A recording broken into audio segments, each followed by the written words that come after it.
be yourself. Don't try to be someone else, because if you try to copy someone else, copy other businesses, the business model, or copying how other people talk, then it won't sound authentic. And today we're recording this in 2024. People, they have I call it a radar or fake radar. They know when you are authentic and when you are not. And you need to be the best version of yourself. I know you also deal with self-development and personal development, so this is I guess is the basic of it. And you need to be the best version of yourself, and then take your strong skills and develop it. And I always tell my client, be Batman and not Superman. Hello and welcome to Marketing Speak. I'm your host, Stephan Spencer. It is my pleasure to have Yaniv Zaid with us. Dr. Yaniv Zaid, also known as Dr. Persuasion, is an economist and attorney. He acts as a business consultant to government departments, private firms, and public organizations. He holds a PhD in law and utilizes his rich knowledge and experience to help others achieve success. Dr. Zaid is recognized worldwide as an expert in the fields of public speaking, marketing, sales, negotiation, and persuasion, and placed third in the 2003 World Ranking of Public Speakers. Following 20 years of international success, Dr. Zaid is the author of 11 best-selling books, including Public Speaking, Creative Marketing, and Sales Bible. He's often invited to lecture and consult around the world. Yaniv, it's so great to have you on the show. It's likewise, Stephan. It's a privilege for me. I heard many chapters of your podcast and I enjoyed it very much. So I'm happy to be here. So I'd love to start with your personal story. Like, how did you end up where you're at now? And by the way, you're based not far away, probably just a few miles away from where I'm at in Israel at the moment. Yeah, so I'm 47 years old. I live in Israel, in Tel Aviv. I started my business when I was 23, when I was student of law and economy. And when I joined the army, I was an officer in the Israeli Air Force. And then afterwards, I traveled in South America. I came back to Israel, started learning. And then I joined the debate society in my university, Haifa University. Haifa is a city north of Israel. And then I became acquainted to the debate world. And the debate is, a competition which you argue, two parties argue, and there are professional judges or the crowd that judges them. And then I fell in love with this kind of system, the debate method. And then I realized that not many people know this method, and only use it especially for competitions. And then I thought that the principles of the debate, you can implement it in every aspect of your life, business-wise, professional-wise, etc. So I started lecturing about it during my years in the university. And then I wrote a book. I wrote my first book. It's called Public Speaking. I sell it on Amazon and in many places. It was published in 2004 when I was 27 years old. And immediately I got famous in Israel and afterwards worldwide. And then I started teaching people how to talk in front of other people, how to talk in front of clients. And since then I wrote, like you mentioned, 11 books. And I realized that my mission in life is to help people, if they have important messages or important products or services, to help them distribute it and sell it and market it, because most people, they are great, but they don't know how to present themselves. They don't know how to speak in front of public. They don't know how to, get investors to their startup. Or maybe they are authors, they wrote a book, they don't know how to market it, or they have a business, or they have an idea for a business. They don't know how to establish a business and grow the business to success. So my mission in life is to help them. And something I realized that in all of my all of my life, when I was in the kindergarten, then school, then university and the army, nobody teaches you how to speak and nobody teaches you how to market. So for example, I study law and economy. So in law, they taught me everything: criminal law, practical public law, everything except three things. One is how to talk in front of judges. Two is how to market myself as a lawyer, and three is how to write legal documents. Then you go out to the field, and what you need to do? You need to do three things: how to market yourself, to talk in front of judges in courthouse, and to write legal documents. So you don't have actually practical tools. I study economy, and the word marketing, I didn't hear it for 3 years during my studies. You're talking about economy degree, not a geographic degree or something like that. So and the word money, only I heard it in theoretical discussions about something that 100 years ago. So then I realized there's a really big gap between what you need in life, the skills you need in life, and what they teach you in the formal education system. So my mission in life, again, is to narrow the gap is to shorten your learning curve, to talk to you. The skills I teach is public speaking, negotiation, marketing, sales, because nobody teaches us, not in business and not in our private life. Right. So what would be, so you mentioned helping people get their important message out there and teaching them the skills to do that. What's an important message that you want to get out there, or that you have been getting out there in the world, besides how to market and how to speak publicly and how to do sales? Like what's an important personal development message, or something that you're trying to change the world with? Okay, great. So first of all, be yourself. Don't try to be someone else, because if you try to copy someone else, copy other businesses, the business model, or copying how other people talk, then it won't sound authentic. And today we're recording this in 2024. People, they have I call it a radar, bullshit radar or fake radar. They know when you are authentic and when you are not. And you need to be the best version of yourself. I know you also deal with self-development and personal development, so this is I guess is the basic of it. And you need to be the best version of yourself, and then take your strong skills and develop it. And I always tell my client, be Batman and not Superman. Now what is the difference? Because Batman and Superman, they are both superheroes. They both look like human beings, but Superman is not actually a human being. He came from another planet. So if Superman will have a workshop how to fly, and I will sit in the first row and I will write everything down, and they will explain everything to me, go to the highest tower, go to the roof, check the wind, mind your first step or something like that, and I will do everything he says. I'm still going to fall from the building, because actually I'm a human being and he's not. But Batman is a regular person who developed not regular skills. So if Batman will do a workshop how to fly, and I will sit in the first row and I will write everything, then he can tell me, Yaniv, I'm just like you. I even had the worst life, because the Joker murdered my parents when I was young, and I fell into a cave, and I was afraid of bats and afraid of darkness. And then I taught myself how to fly, so let me teach you.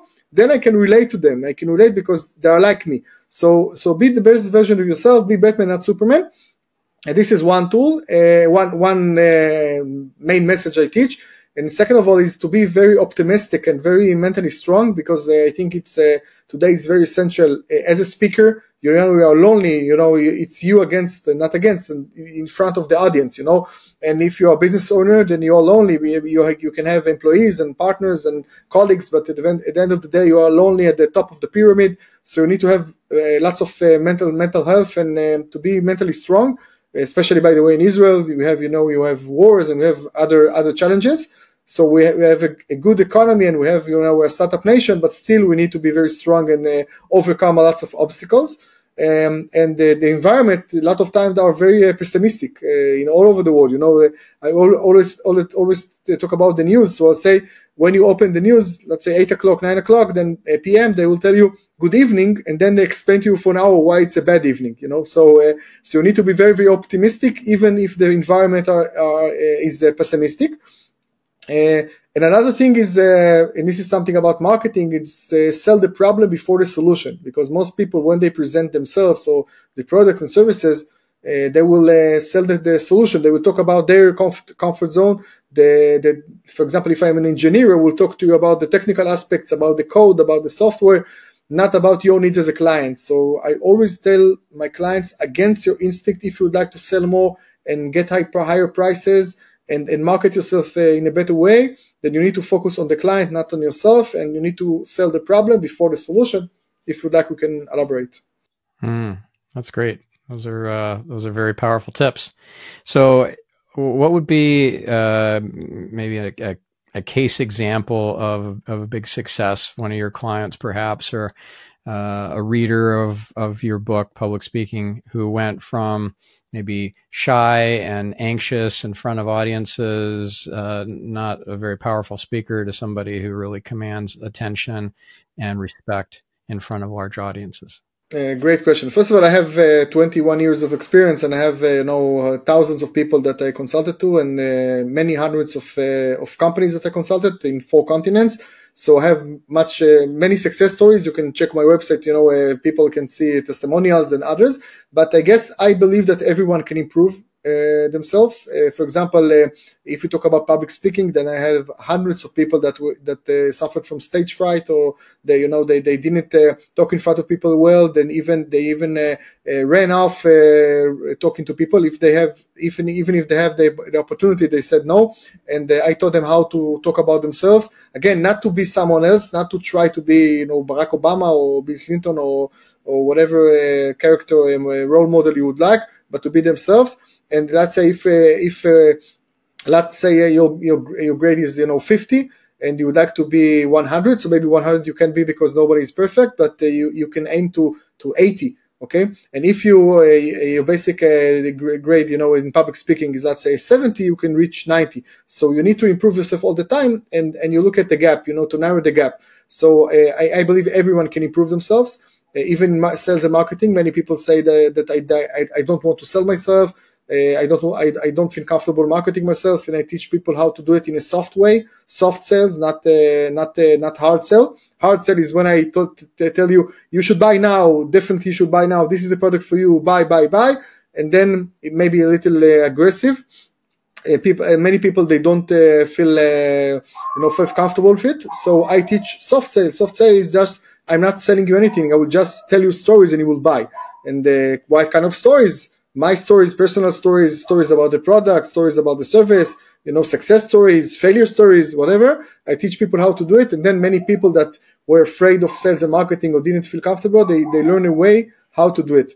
And when we talk about companies, I consult to companies, high-tech, low-tech, city halls, armies, factories, whatever, then I can succeed with everyone because the system is the same and it's based on your subconscious level. No matter if you have 100 employees or 1,000 employees, I can build a system that you can teach your employees to speak in front of others, in front of other employees in the organization or with clients outside the organization. And it's great. So if a company hires me to improve their sales and marketing and to increase their income, probably we're going to do it.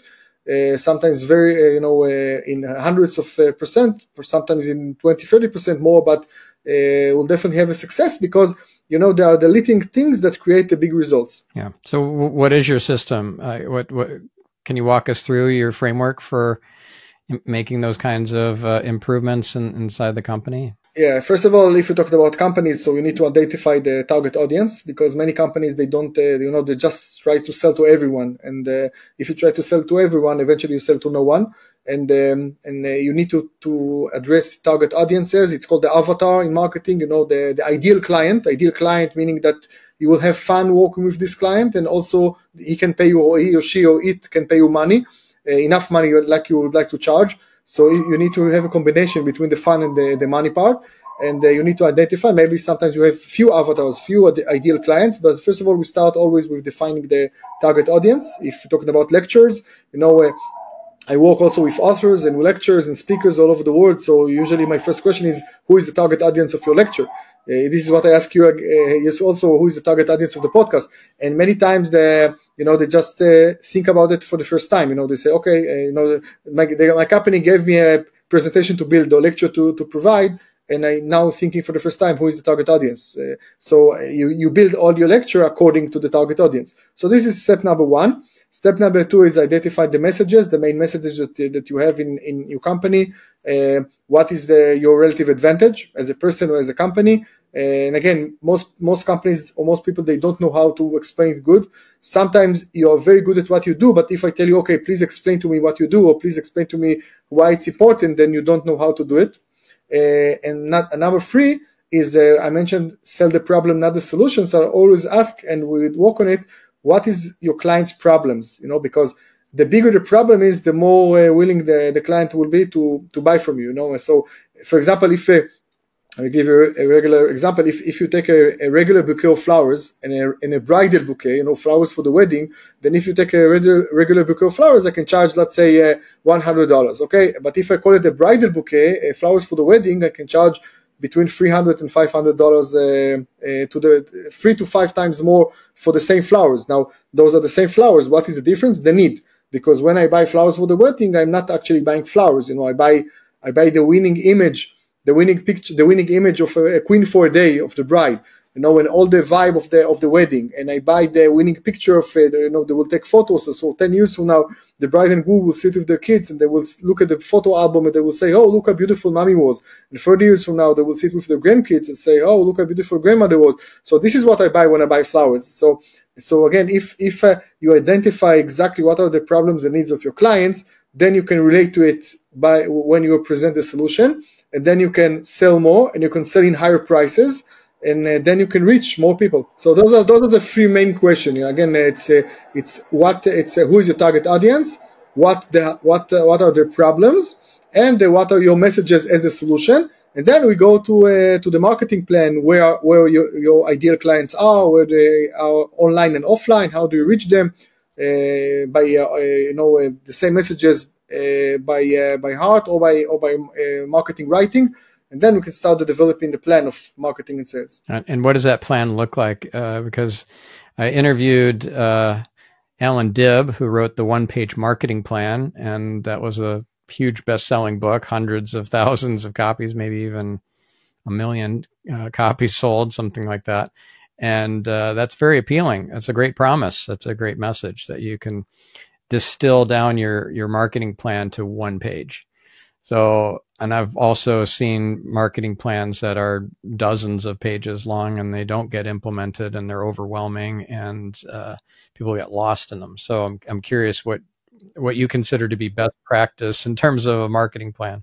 The best marketing plan is just once you identified again who is your target audience and what are the needs, is listening to the client and learning what their needs and problems, because everyone is different, and then say, I've got the perfect solution for you, and then describe shortly your product or services as a solution to the problem, or as an answer to the need, or as a cure for the pain of the clients. So if you talk about one-on-one, then we can talk and I can listen to you. I can really listen, and I already know the list of needs and problems of all of my clients, so I can identify which are your specific needs. And then I can, this is the part number one, only few minutes, and then I can address it and relate only to the specific problems you mentioned, and talking about my products and services as a solution to your problems. And then if you have objections, I can deal with objections, but this is also something I teach. So I write scripts, marketing scripts for companies in many different areas, and usually my scripts are very short, relatively. Because we identify, again, once we identify all the criteria, then I can build it in a short way. So I believe in a short system, but very accurate system to each company, and all the employees can learn it. And it's like milestones for the conversation. It's like when you build and already also did it, 20 pages of script, then everyone can learn it by heart, and then they sound like robots, not like human beings. So eventually we're talking about creating a relationship between you and the client. And you need to know the basic rules, but I need to leave you a place for your personality to be out there. So this is why my marketing plans and my sales scripts are relatively short after I get to know the company. Right. So I'm curious to hear how a sales script might sound. If you want to role play with me, I could pretend to be a potential customer, and you can just give us a heads up on beforehand of what the scenario is. Okay, great. So pick a product or a service. How about a car?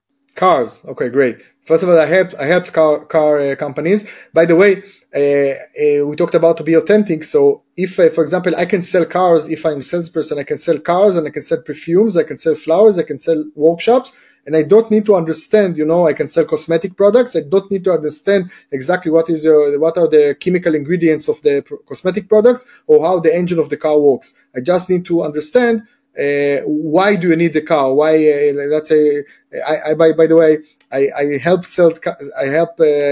selling cars, and I don't know. I have obviously I have cars, but I'm not interested in that much, although I'm a guy, So my focus was why does a client would like to buy the car? So for example, if you come to the car agency, okay, then I will start asking you questions. For example, okay, what is important for you? Okay, if some open questions, what was important for you? Which kind of car do you look for? Yeah. So I have a young son, and I want to make sure that there's enough room in the car for him and any kind of like sports gear or toys or anything like that that he wants to bring, or maybe transport a few of his friends as well. So I guess I need a larger car. It doesn't have to be a huge van or something, but maybe an SUV would be more appropriate. Okay, great. So you're married, you have one son, you have other sons, or just this one? I have grown daughters, so they live on their own. Okay, great. So who will drive the car? You and your wife and your granddaughter. Okay, great. And usually you travel a lot. You live in the city, so you drive far away with the car, or just inside the city? No. Vacations and different parts of Israel and so forth. Yeah. So we'd like a large car that will suit both you and your wife and your daughter. Isn't important for you that the car will be safe, that the safety of the car? Yes. Yes. Okay, great. So we'd like a safe car, a large car. And also your wife would like to also, they need to love the car, or you will use it mainly? She'll use it probably more than I will. Okay, great. So I have here a car. So let's say that this is I can ask more open questions, but I need to identify to get to know you a little bit. By the way, to develop a personal attention and personal chemistry between us, and then I can heard some. So among the list of, let's say, 20 reasons why people buy car, then you have at least three. Identify at least three. One is safety, one is a large car, and now number 3 is that it need to suit you and your wife and your older daughter.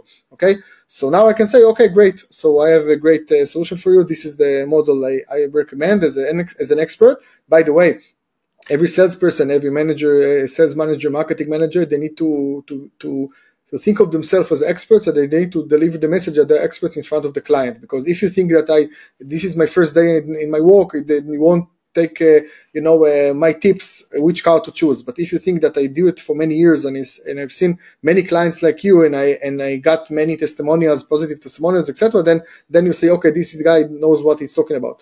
So I will tell you, okay, I can show you the car. I'm here 2 years. I can tell you that this is the most popular car among families, especially with young kids. You see here, it's large at the back. You have a great way for the chair of the baby, and it's very safety. I can show you, and then I can add another social proofs. For example, I can show you researchers that this car is very safe. I can show you testimonials of people that bought this car.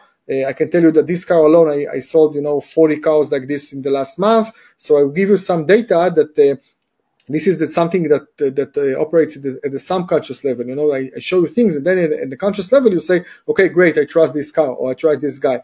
But I show you some data, and then I address your needs. Okay, and this is step number 2. Step number 1, I heard you, I listened to you, I identified your needs. Step number 2 is I showed you how this car, is the answer to your problems, or the answer to your needs. And then I will tell you the price. Sometimes I wait for you to ask me how much does it cost, and then I can tell you the price. And then 2 options. First option, you buy the car because you like me, you trust me. I created the situation that you like and trust me, and you see that this is exactly the solution you need, so you buy the car. Second option, you have objections. For example, it's too pricey for me, or maybe not now. I just interested in a car, but maybe not now, in 2 months from now, or maybe I don't think it's the right car for me, or something like that. And then I can address your objections. And this is something I teach in companies and business. I teach also entrepreneurs and business owners. Gotcha. All right. And how do you get somebody who is a rabid fan, an evangelist?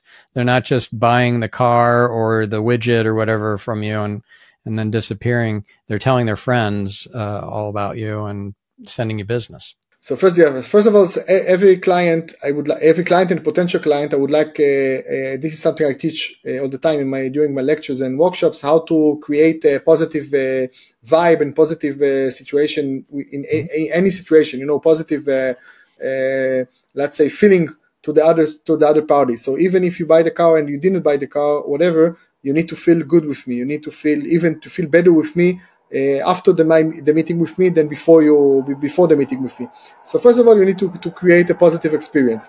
And then if a client didn't buy, I need to maintain a contact with him or with her to get your details, your email, we're talking about online marketing, your email, your mobile, your name, your other details, and then put it in my CRM, and then to be in contact with you. I can do it in a group way. You can join my newsletter. I can enter you into my newsletter, and you will get newsletters, and to my mailing list. You will get newsletters. Or to add you to my LinkedIn channel, to my Facebook channel, you will get some posts, so we can be related. And then once in a while, I can call you personally and say, hi, Stephan, how are you? Well, you are interested in the car. I can tell you that there is a new model now. Maybe it will suit you more. Or just, hi, Stephan, how are you? How is your child? Did they grow? Did you buy the car eventually for someone else or something like that? So I can be in touch with you and to have a follow-up personally and in a group. And if you bought the car, then I would like you to be a good ambassador for me. And then I would like you to not only take the car, and people will ask you obviously about the car, but also call you again and say, hey, can you give me a recommendation about the car after 1 month, 2 months? What do you think about the car? Maybe you can create a short video for me that you explain about the car. Maybe I can take a picture of you buying the car. Maybe your wife, I can talk to your wife and hear some feedback about the car.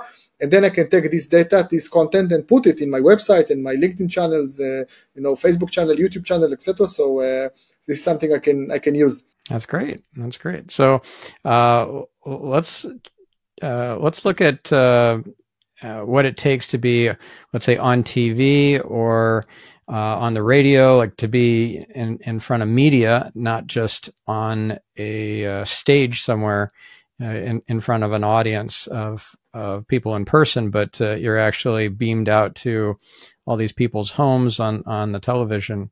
Do you do media training for clients? Yeah, also media training. The same message you can deliver. You can deliver the messages, online and offline, and you can interview. Today podcast is the new TV. So you need to develop to transfer your messages in every platform possible. By the way, I believe that as a business owner, you need to be in as many platforms as possible. To have both Facebook channel and YouTube channel and LinkedIn channel and also podcast, or you need to be a guest in other people's podcasts, and maybe. Of course, if TV, radio, etc. So the same messages, the same way you deliver your message, you need to do it in all platforms. Yep, that's good advice. So, what platform are you most active on out of all the different social platforms like Facebook and Instagram, LinkedIn, TikTok, YouTube? Today, I'm active in something like 15 platforms, especially Facebook, LinkedIn, YouTube. But also Twitter, Telegram, Instagram, TikTok, and I believe that if you create a video or something like that, then you can upload it to many platforms as possible. So some of your clients will see you in all of the platforms. They are also friends of you on LinkedIn and on Facebook, but some will just see you or hear you on one platform. And also I have a strong mailing list of tens of thousands of people there in Hebrew and in English. So I also use this platform, and also books is a great platform because people buy your books, on bookstores, and then they can contact you, and they would like. By the way, a book is also social proof. So if people buy your book, they consider you as an expert, and then they can, come to you and ask you for consultation. Yep. So have you been on television much? Yeah, of course, worldwide. My books so far were translated to 12 languages. Including North America, Canada, and United States, including China, and India, and Russia, and Vietnam. So in each country where my books are published, I come to a roadshow to promote the books, and usually I appear on TV. So I had the privilege of being on TV in many countries, in India, and China, and Vietnam, and the United States, of course, and Europe, some countries in Europe. And the rules are the same rules. The fact that my book was translated to 12 languages, including the three superpowers, United States, China, and Russia, which are very different from one another, it shows that, the subconscious level, it works the same. And that people, they need the same messages all over the world. Maybe there is a little bit of adaptation in the content between one country and another, but, the practical tips are the same if you, appear on TV or in a podcast, even if it's China or Russia or United States or France. Yeah. So how did you get these books translated into all those languages? Did you have to find translators on Upwork, or did you use AI to do translations, or did you? Yeah, I use all methods, but usually I do it. In old school style. I worked since 2012. I've been traveling in book fairs, international book fairs all over the world. There are 3 main book fairs in London, in Beijing, in China, and in Frankfurt, in Germany. So I travel there, and then I do in each fair, I conduct hundreds of meetings with literary agents and publishing houses, in trying to sell my rights. The rights, it's the methodology, the terminology is you have the rights of the book or the content, and then you try to sell it to as many languages as possible. So this is how I began in 2012, and then when I started selling rights, then if you try to sell rights, then it's also social proof. Then you take the agreement with one country, then you go to other countries. Say, for example, you go to Taiwan, you say, I already signed with China, so what about you? And then you leverage each achievement to gain more achievements. So you go to the Frankfurt Book Fair every year? Every year since 2012, yeah. Yeah, it's pretty big. Like, how big is it? It's the biggest one in the world. It's 3,000 publishing houses and literary agencies all over the world. And the amount of crowd is something like, including the weekend, 300,000 people. It's very, very big. You need to know where you're going and who to target. Target audience. You need to identify the target audience, because, for example, if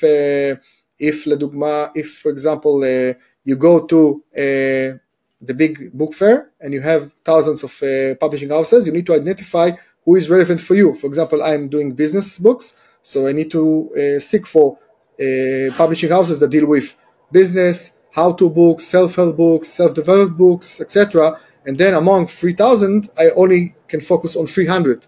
So it's 10%. And then I go to those 300, I can get meetings, let's say 100, 150 meetings, a lot out of 300. So then I can do 100 meetings, relevant meetings, during my 5 days fair, and not just wandering around the fair and not knowing where to go, or try to get to anyone. And like I say, if you try to get to everyone, eventually you will get no one. So the book fair was just last month, right? Yeah. Last fair was last month. Since 2012, I've been being in Frankfurt each year. So this was my 10th or 11 book fair on Frankfurt. And most of the deals I closed about my books, I closed it there in Frankfurt. This is actually the biggest marketplace for selling and buying rights of books. So you need to be there. So if you take, in general, what we talked about, sales and marketing, so this is a good example, it's a good case study, because I have a book, this is my product. I would like to sell the book to as many, to duplicate myself, to sell the book to as many languages as possible. So I'll say, okay, who is the ideal audience for me? The ideal audience or ideal client is publishing house who will buy the rights. Where all my clients are? So I say, okay, I can go to each country and meet dozens of publishing houses, but I can also go to one place in the world that all of the biggest publishing houses in the world will be in one place for a few days. And I go there, and then I conduct many, many meetings.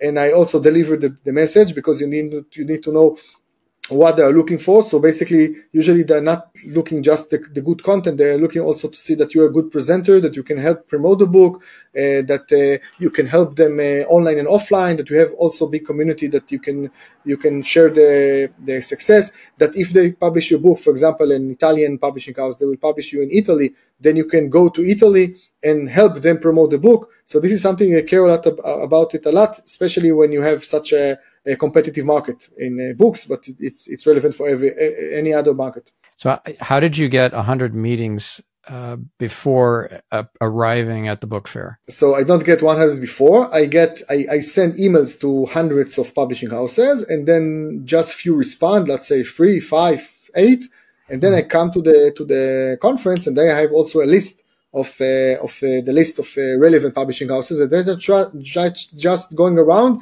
and looking for them. And when I go to the booth, and then I go to the rights managers or the editors. If I have an appointment, it's great. If not, I try to set an appointment online at the same time. And if they say, okay, not today, we're busy, okay, tomorrow I'm also here, so maybe we meet tomorrow. Most of them, they are very positive once you meet them there. I strongly believe in boots on the ground. I can talk by Zoom, I can send emails, I can hide behind the screens. Okay, but if they meet you face to face, then you most likely will get what you want. And then again, if we start the conversation, then I will try to understand which kind of books are they looking for, and then I can explain to them why my book is relevant for them, if it's relevant. Yeah. Have you worked with literary agents? Do you recommend a literary agent to somebody who wants to get a book published? Yeah. First of all, in Israel, as you know, usually the authors, they contact directly to the publishing houses. But in the United States and in Europe and some of Southeast Asia, it's not regular. Usually you turn to a literary agent and then they seek for you, publishing houses. So yeah, I definitely recommend to work with literary agents. Not in exclusive way. For example, if you have literary agents that represent you, then try to see what is the relative advantage with the countries that are looking they are most strong at, and then they can help you in those countries. And the other countries you can give to another agent, or you can use another agents for the same country, because eventually you need only one publishing house in each country if you're talking about books. So what's the biggest success for you in terms of those 12 books that you've written, and what market, or what country or language has been the most successful for you? Surprisingly, in Vietnam, I sold the most copies. I sold till now in 7 years more than 120,000 copies. Wow, it's a very big Good number. for you. Yeah. It's a country that Vietnam is more than 100 million people, and they grow. Their economy grows very fast, 9% a year, and they are very eager to learn from Western knowledge and also Jewish knowledge. So the book was a huge success there. Also in China, United States, now I'm doing a lot of promotion for the book, including what we're talking now. But I think my biggest accomplishment is that the same book I managed to sell it to many countries. Again, including that the same book will be successful in China, in India, and in Russia, and in the United States. For me, it's great. It's a test that I passed, that I managed to describe, a formula that acceptable all over the world. That's great. Well, congratulations on your success with all that. Thank you very much. Yeah. So let's talk about how to build a community, like what best-selling author Neil Strauss described as a street team, or what Kevin Kelly calls a tribe of your 1,000 true fans. What would be the secrets to success to getting that core team of people who are willing to call, let's say, bookstores and say, "Hey, is Yaniv's book out yet? Can I come and pick it up?" Or calling maybe the TV and radio stations and raving about you as an author and a speaker. So how do you build that community? Okay, so first of all, we talked about defining your target audience. So who do you would like to be in your community? By the way, I like the word tribe. I prefer community, but tribe is great because people, they come again, and you are the go. It's in basketball there is a phrase, a go-to guy. Go-to guy meaning that when the offense is stuck, then you have few seconds on the clock, then you will pass the ball to someone, so usually it will be the best scorer in the team or something like that. Yeah. So I would like to be the go-to guy when we talk about marketing and sales, etc. So I would like as many people as possible consider me as the biggest expert. So they have a question. If they have questions in those fields, they will ask me. By the way, maybe I don't know, so I will refer to someone else. Maybe I'll look for the answer, but the first call will be to me, or the first email. So the way to build the community, first of all, to identify who you like in the community. Second, you need to identify where they are, offline and online. In which platforms your followers are, what messages are relevant for them. And then you start building the community in many steps. I believe that a single drop plus a single drop plus a single drop creates an ocean. So it's not like you have a a magic trick that you will do something, one thing, you'll join one podcast and then everyone will come to you, or just being on Facebook, it's enough. Usually you need to have to be in as many platforms as possible for a long time. But the key is a relationship, because you need to establish a relationship between you and your followers, and to be to provide personal attention to them, even an appearance of personal attention. You don't need to be the friend of 1,000 people, but you need to make them think that you are their friends. To write messages that they can relate to. To if they address you by email or by Facebook or by LinkedIn, to call them back, to answer them, to answer the questions or stuff like that. So. And there are 4 steps before people buy from you for the first time. The 4 steps are know, like, trust, and then buy. So step number 3 is people need to get to know you, that you actually exist, that you're in the market, that you're relevant for them. Because if they don't know you, that it doesn't matter if you're cheap or you're expensive, or you're close by or you're far away. They need to know you. So the first step is they need to know you. After they know you, they need to like you. Now, how can they like you if they didn't meet you in person or they didn't buy from you yet? They can like you if they see a movie of you, a short video on Facebook, on TikTok, or Instagram. They can like you if they heard a podcast with you, a chapter, an episode with you. They can like you if they heard the lecture. They were in the audience and they heard some lecture, so they can like you. So step number 2 is they need to like you, need to have a personal experience with them. And then step number 3 is they need to trust you. They will say, okay, I know this guy, okay, I like this guy, but how can I know he's the expert he's saying? And here comes a very practical tip in marketing. It's called social proof. Social proof is, if I'll talk about myself, I'll say that I'm very good at what I do and I'm an expert, then obviously it doesn't sound objective, it sounds subjective because I'm talking about myself. So obviously I'm going to speak highly of myself. And if I try to sell you a product and I'm a marketing person, I will say, you should buy this chair, for example, the chair behind me. You should buy this chair, it's a great chair, it's a great chair. So obviously at the subconscious level, we will say, okay, you'll say to yourself, but he sells chairs, the chairs, this is what he does, and obviously he gets commission for each sales. So this is why he says it's good. So you won't believe me because it doesn't sound objective, it sounds subjective. But if I could tell you social proofs about the chair, for example, I sold this chair alone, 50 units this week, or some celeb clients that I will say they already bought the chairs for me, or I use this chair, or I will show you research that the chair is very healthy or something like that.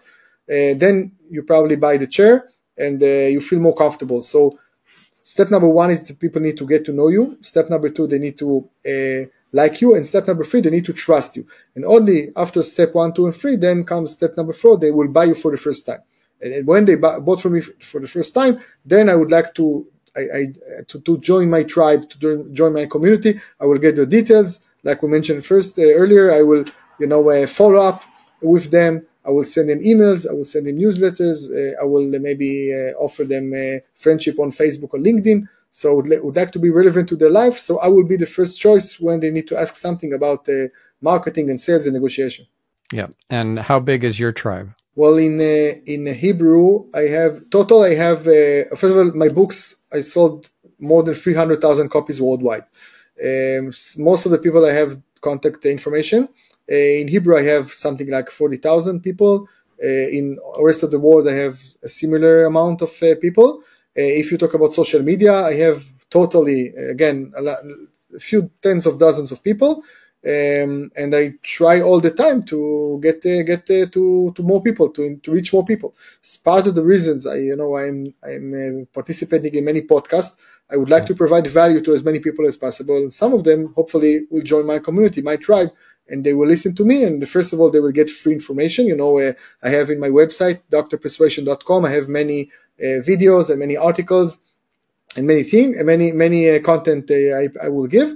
And some of them will say, okay, I heard enough, or I listened enough, I like it, so I will buy your book, or I will come to your conference. And then I will buy your workshop or lecture. And then I will take you as my consultant. And then I will develop a long-term relationship with you, and I will be customer for life. And each time I need something, I will call you. Or if I need to write a script, then I will contact you for writing me the script. So this is one step at a time, one stone after one stone, above one stone, then you can build a big wall. So how do you incorporate Jewish wisdom into your your books and you, because you mentioned in Vietnam, you've sold over 100,000 copies, and people like Jewish content there, as well as marketing and business stuff. So do you incorporate those together into the same books? How does that work? Yeah, because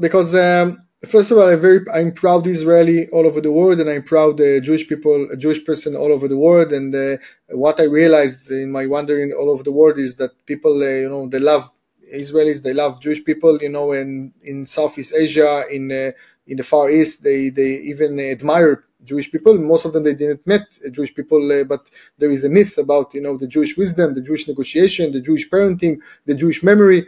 And when you say you're a Jew, immediately you have, a positive image. So I embrace it. And also, if the people that don't like us, they, in the world, they fear from us, they think they are smart. So obviously I do business and I talk about money and sales and marketing. So even people that don't like us, that think like that Jewish are good with money, then obviously I'm talking about money. So it's a positive image. So I try to consider the ones who love us. And I think that there is a very positive image for Israel worldwide and also for the Jewish people.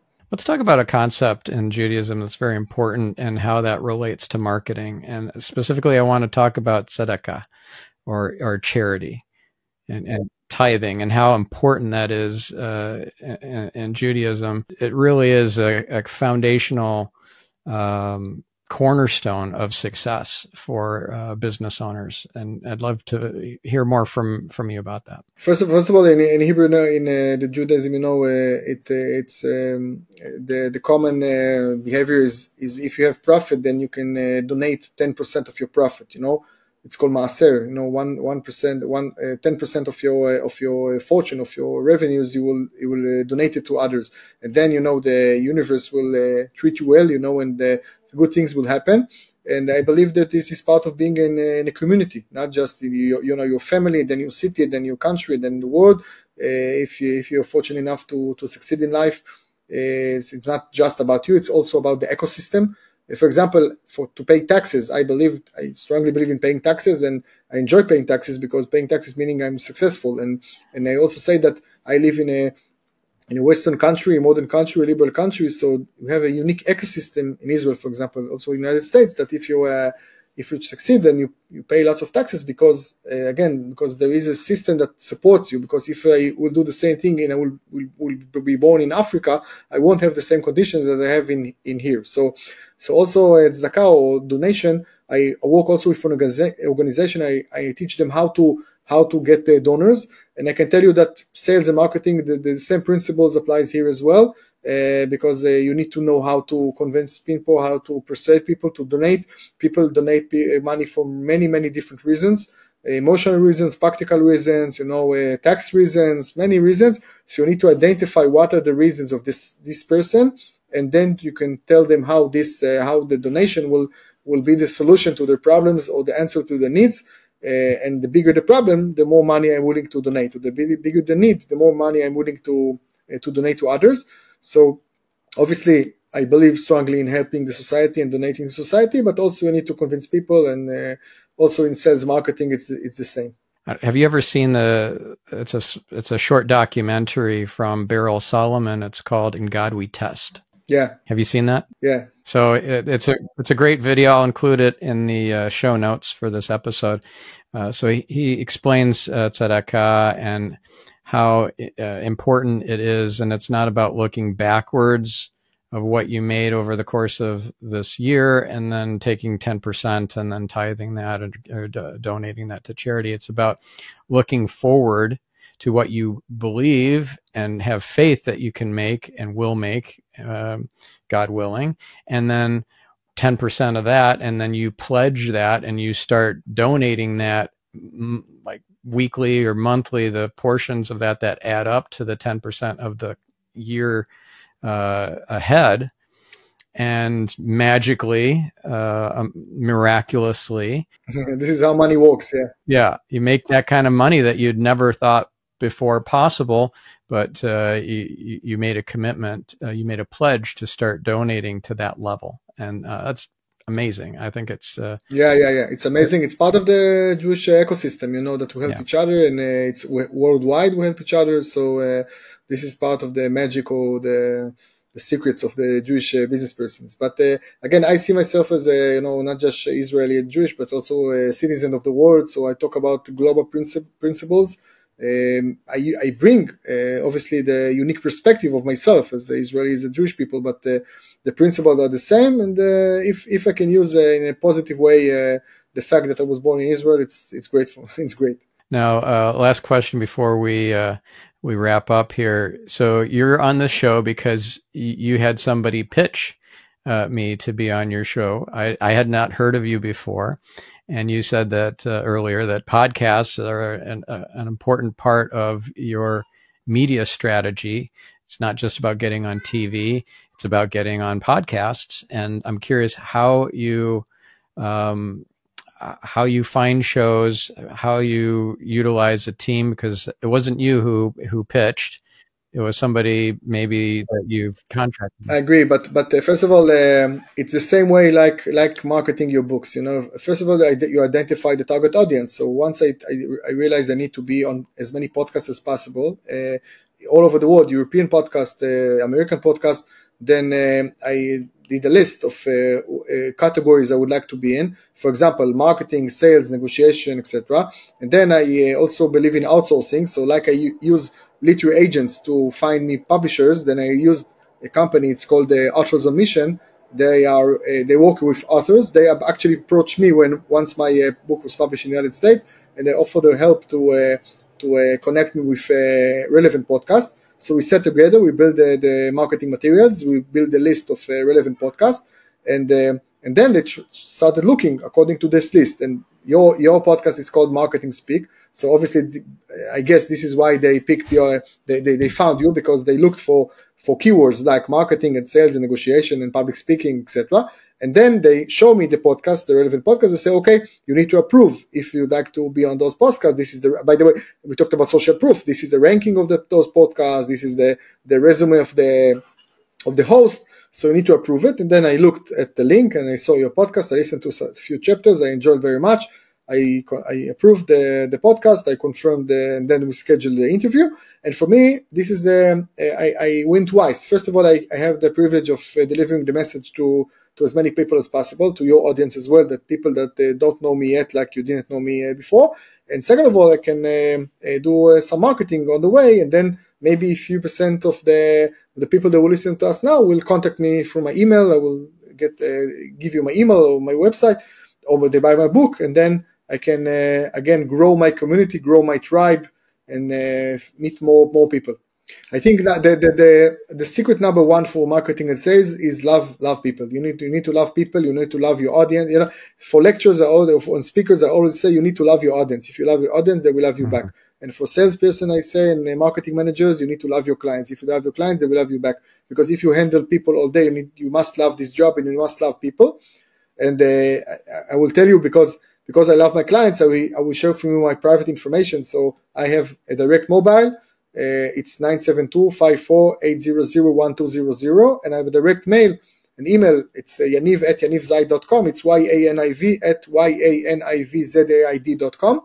And also my website, drpersuasion.com. It's www.drpersuasion.com, drpersuasion.com. So you can check my website, check YouTube, Yaniv Zaid, YANIV-ZAID, and you will see hundreds of short videos that will provide you lots of value. And feel free to contact me by email or by mobile, and I will be happy to answer any question you may have. Awesome. Well, thank you for sharing your wisdom and all the great tips and ideas, and walking us through your strategies on book fairs and on building communities and getting books translated and all that. That's really great stuff. Thank you. Thank you very much, Stephan. It was a privilege to be with you, and hopefully we can grow together. This is the beginning of a beautiful friendship. Yes, for sure. All right. And thank you, listener. Now get out there and make it a great week. Reveal some light in the world, and we'll catch you on the next episode. I'm your host, Stephan Spencer, signing off.